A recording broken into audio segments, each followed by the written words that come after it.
cruise event at a hotel literally down the road, so that should be quite fun. Haven't done anything like this before, but looking forward to it.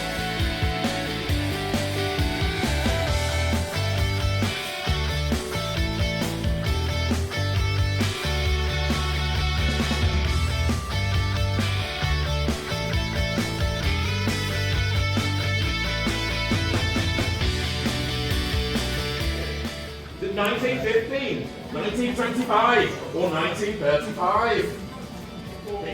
Four blue team. Four.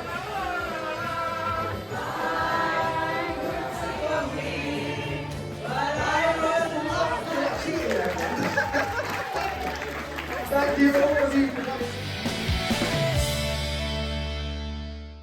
So home now. It was a very crazy evening, not quite what I expected, but fun all the same. There was like food, information, then like a break in drinks, and then it was a huge quiz. There was a giant dice, there was giant counters.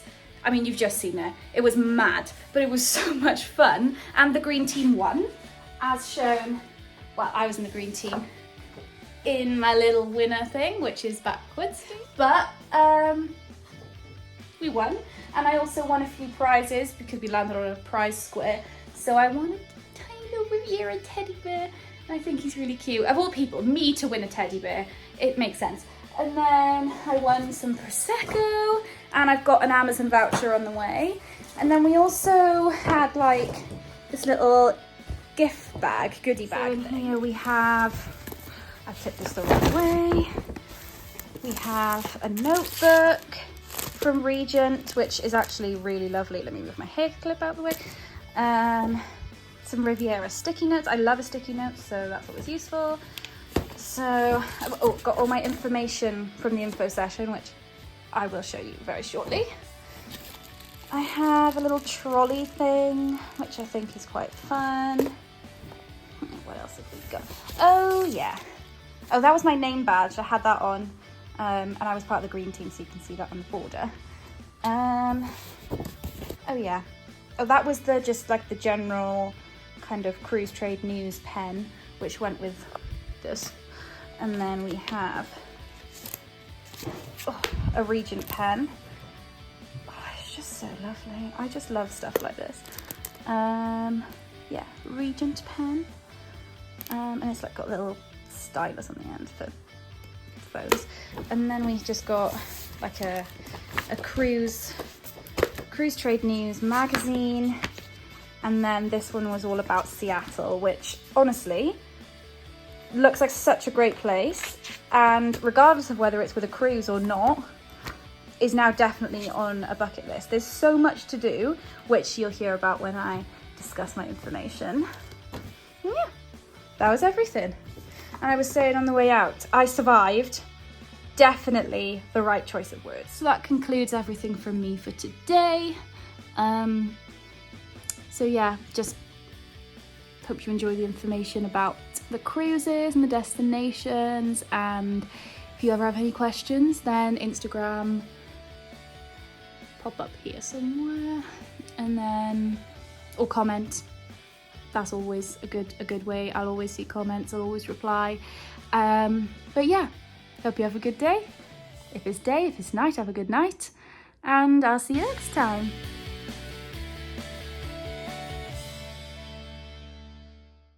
So in this little bit, I'm just going to talk to you about what I learned from the info session with our some of our cruise partners, and kind of what they told us. So yeah, we'll just go right ahead.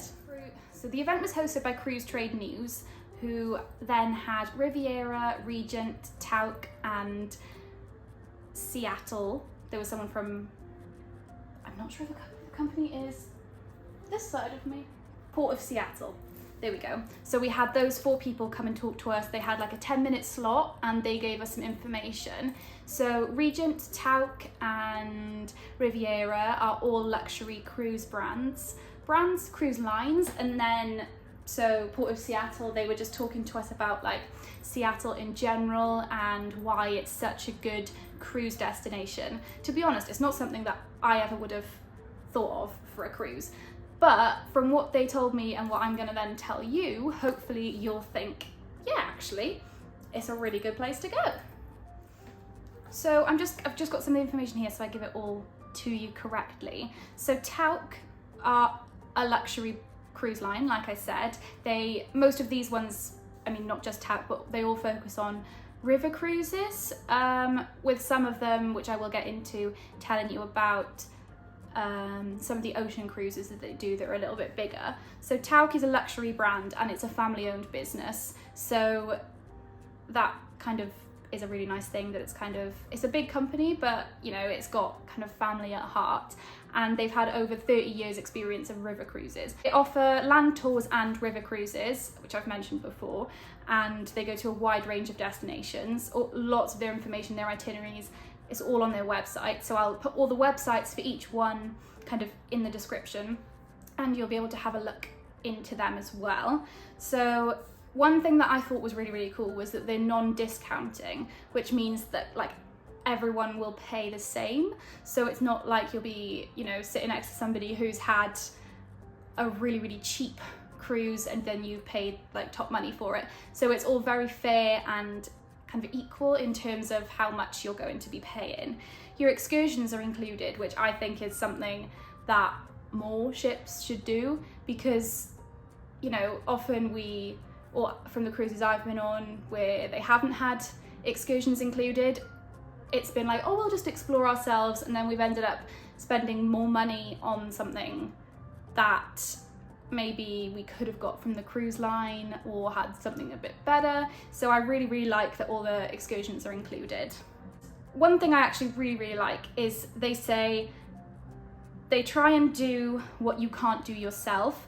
So they help with, you know, the local area, meals when you're off the ship or off the boat. I don't know which way around it is. If it's a river cruise, I assume it's still a ship. And then local activities and things to do. They'll help you with all of that. And because they obviously know the areas so well and they know the rivers and what's around, so that's a really good way of kind of, you know, using that kind of enhanced luxury line to explore something in a lot more detail with, you know, someone telling you they know exactly where the best things are and they're going to help you with that. So that's something I really, really liked as well. In terms of their competitors, they do have 20 to 30% less guests. So it is a really, really kind of intimate stay. You know, there's no overcrowding, things like that. It really does have that, well, it's luxury for a reason. Let's just put it like that. And they do have over 33 itineraries for 2024-25. And I'll just end this little bit about Tauck with saying they deliver more than what's expected. That was a quote that we were given from the presentation, was they deliver more than what's expected. And from what I've just said, they do deliver quite a lot. So yeah, I really enjoyed the presentation, and I thought that their whole cruise line and the river cruises looked stunning. It just, when you go to these things, you just want to keep, well, you want to go on them yourself, don't you? Like, oh, they just look amazing. Like, they really, really look good. So yeah, like I said, I'll leave you. So the next one I'm going to talk about is Riviera. So when we did the quiz at the end, that was who I won Little Bear from. I don't know if you can see it actually. So yeah, I won this, which is kind of cute. Lovely little Riviera bear. We've decided to call him Bjorn because why not? It's a cute little bear, cute little name. So that's where I got him from. Okay, again, I'm going to give you the information from here just so that I give it to you correctly. So Riviera are a UK-based company and they are Which recommended. So if you need a bit more encouragement, they are Which recommended.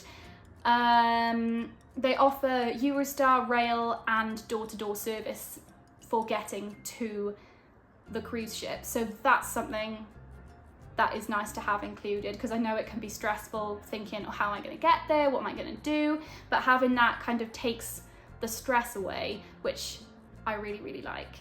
And then like Tauck, the ship guest size is really, really small. So they have only 150 guests, which means it is a lot more of an intimate experience, and you know, you really do get that sense of kind of luxury. It's not overcrowded. You can really just move around and be comfortable the whole time. There's no days at sea with Riviera's itineraries, which I think is something, well, I didn't know you could do, but yeah, if you like to be out every day, you don't want to be confined to the boat every couple of days or whatever, then this is a really good option so that you can just basically treat it like a very luxury hotel on the water. So yeah, that's really cool. I really like that. Their top selling is the Danube. I mean, I think all of them go to the Danube, so if that's something you want to do, then check all of them out. But yeah, that's their top selling. So offer, which I really, really want to do, is a Christmas market cruise. Like, that's just all things in one. That's the best possible combination. The only thing that would make it better is if Disney was somehow involved, for me personally anyway. But if you're just into non-Disney and you just want a cruise, Christmas market cruise, you get the cruise, you get the luxury, you get the Christmas section, like the Christmas aspect, and then you also get the fact that you're on a cruise and all of your dining is included. Your tea and coffee you have in your cabin as well, so that's something really, really nice. And yeah, drinks are included, and you can also get bikes to go offshore, so that really provides flexibility in terms of getting around the destinations, because I know sometimes it can be quite difficult if you don't want to walk too far, or you want to go somewhere but it is too far of a walk, you don't want to spend on a taxi. Having a bike, if you are kind of active and enjoy that, that's a really lovely way to explore a place. And they're also having 2 new ships in 2025. So the Radiance, which will be their largest vessel, and then the Rose, which also has a pool on deck, which is something that not a lot of river cruises have. So if that's something you're interested in, then keep an eye out and contact me for a quote if that's something that you'd like to hear more about. And then they also offer European ocean cruises as well. So yeah, you kind of get a bit of everything with Riviera, and honestly, all of the ships in every company that talk to us, they're stunning. They're really, really stunning. So the next one I'm going to talk to you about will be Regent. They are an So the next one I'm going to talk to you about will be Regent. They're an ultra luxury cruise line, and they've run for about 30 years. They have slightly more guests at 750, so it is a bit bigger, but it's still a lot smaller than some of the massive kind of family cruise, bigger cruise lines. And they also have 6 ships. And one thing I liked that they told us was that they follow the seasons. So for example, in the winter, you'll go to the warmer climates, and then, you know, it follows round through spring, summer to explore, like, you know, the places which have different climates. And all of their itineraries are bookable up to a year in advance. So you get enough time to plan, but then it also isn't too far in advance or too close to, you know, the time of travel. So that's something that I really liked from them. Yeah, this I really, really liked. They said they don't just take you to a destination, they show you around, which I think a lot of some of the cruises that I've been on, it is very much you get off, you find your own way, and you do just get taken to the places. But from Regent, they say they show you around, and I think that's something that's really, really nice, is because that's not how, you know, all cruises go, and they definitely have the knowledge to kind of give you advice and take you to all of the best luxury places. So one thing that I really liked here as well is that they said that all of their staterooms are either suites or all balconies. So you do get the space and the luxury side as well. I mean, they do say they're ultra luxury, and they say that for a reason. There's a free valet laundry, which I think, you know, imagine that on holiday, having all of your laundry done by the time you get home. The dream. And then they also have the tips included in the fare for the holiday, so you don't have to worry too much about that. I mean, obviously it's always nice to tip the individual people that serve you, but it's nice to have it included as well.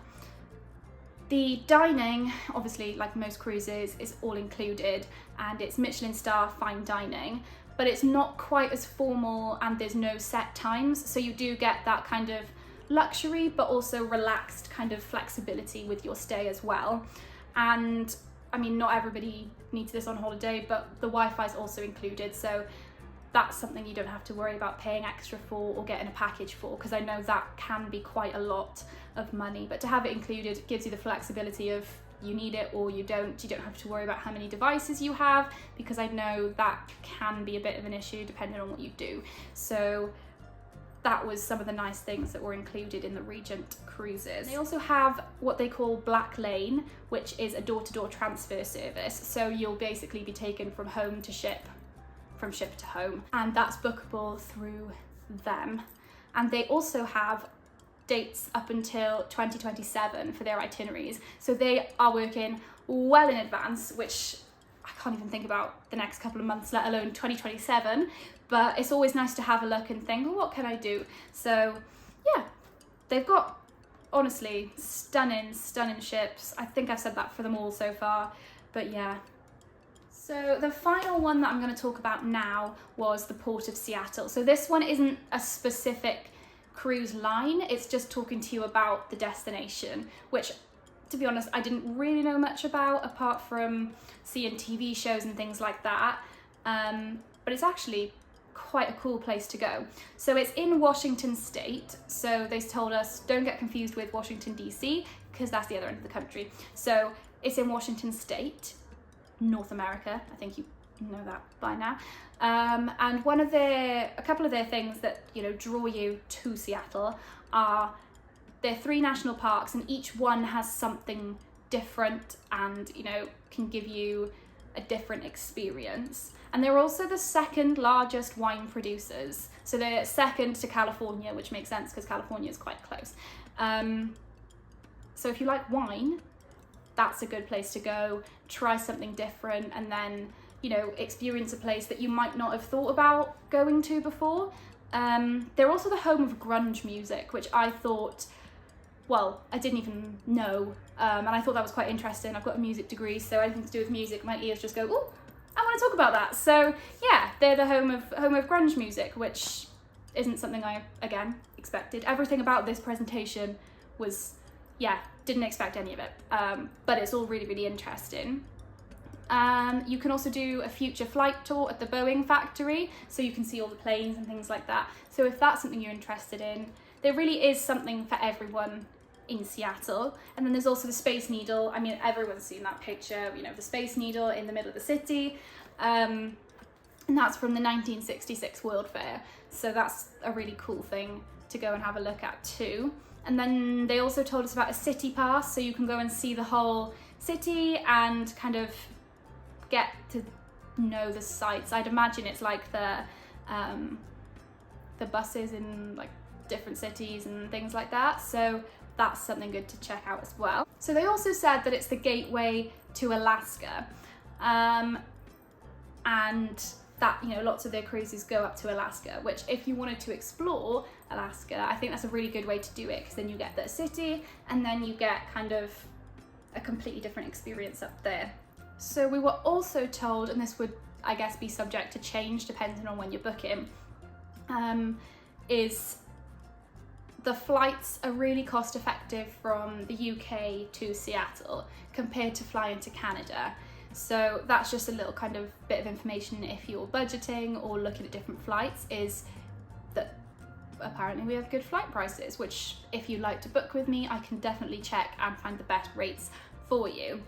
And we're also in Seattle, an equal distance from London and Tokyo. So if you really wanted to extend your holiday, you could go from London to Seattle to Tokyo, and then I don't know how long it would take to get back from Tokyo, but that would be a really fun way to get a really good chunk of the world seen, if that's something that you're interested in as well. And one thing that, I mean, I've been to a few airports in my life, and we were told that Seattle has had the best airport in North America for 2 years running. And from experience, America can be hit or miss with airports. So that's a really encouraging thing to know that it's been voted the best airport. If you want somewhere kind of seamless and, you know, easy to use, then Seattle's probably for you. And on the subject of the airport, it's only 30 minutes from downtown Seattle, and it only costs $3, I think it was on the train, they said, to get into downtown Seattle. So that's something that's really good to know, because I know in a lot of airports where I don't drive, so I've had to get transport to and from, it can be like a £50 Uber or something like that. So having that option is really, really good as well. In terms of the actual cruise ships, we have 7 major cruise lines that use the port, and there are also 2 terminals. So one on Bell Street and one on Smith Cove. Yeah, Smith Cove. So that's really nice that they have 2, so I suppose they can, you know, it's easier, maybe it's a bit quieter, I can't tell you for certain, but having 2 terminals does sound like it makes a big difference. For domestic flights, so flights in North America, they do have a Port Valet service, and there are also pre and post cruise stays available, which I guess is the same with a few of the other cruises as well, depending on your itinerary. So I've done it with different cruise lines where we've gone on the cruise and then stayed afterwards. So once we stayed in Venice, and then the other time we stayed in Rome. So that's always a really good way to extend your holiday if it is a shorter cruise. So I hope you found that section interesting and you got a lot of information from it. I've just told you what I was presented on the night, so that's not obviously a full presentation like we had. I'm just giving you what I had. So if you do want any more information, then please just get in contact with me, leave a comment or message me through Instagram. All of that is open to you, and yeah, I'd love to get some quotes sorted, or, you know, I'd definitely love to help you and give you more information on those cruises. So if there's anything you need, then just let me know. Don't forget to like the video if you liked it, subscribe if you want to keep seeing my videos. You can go and watch some of my past videos. They're mostly travel and, you know, little day trips here and there, but I've got a lot more coming up, so just keep your eyes out. Yeah, and thank you for watching.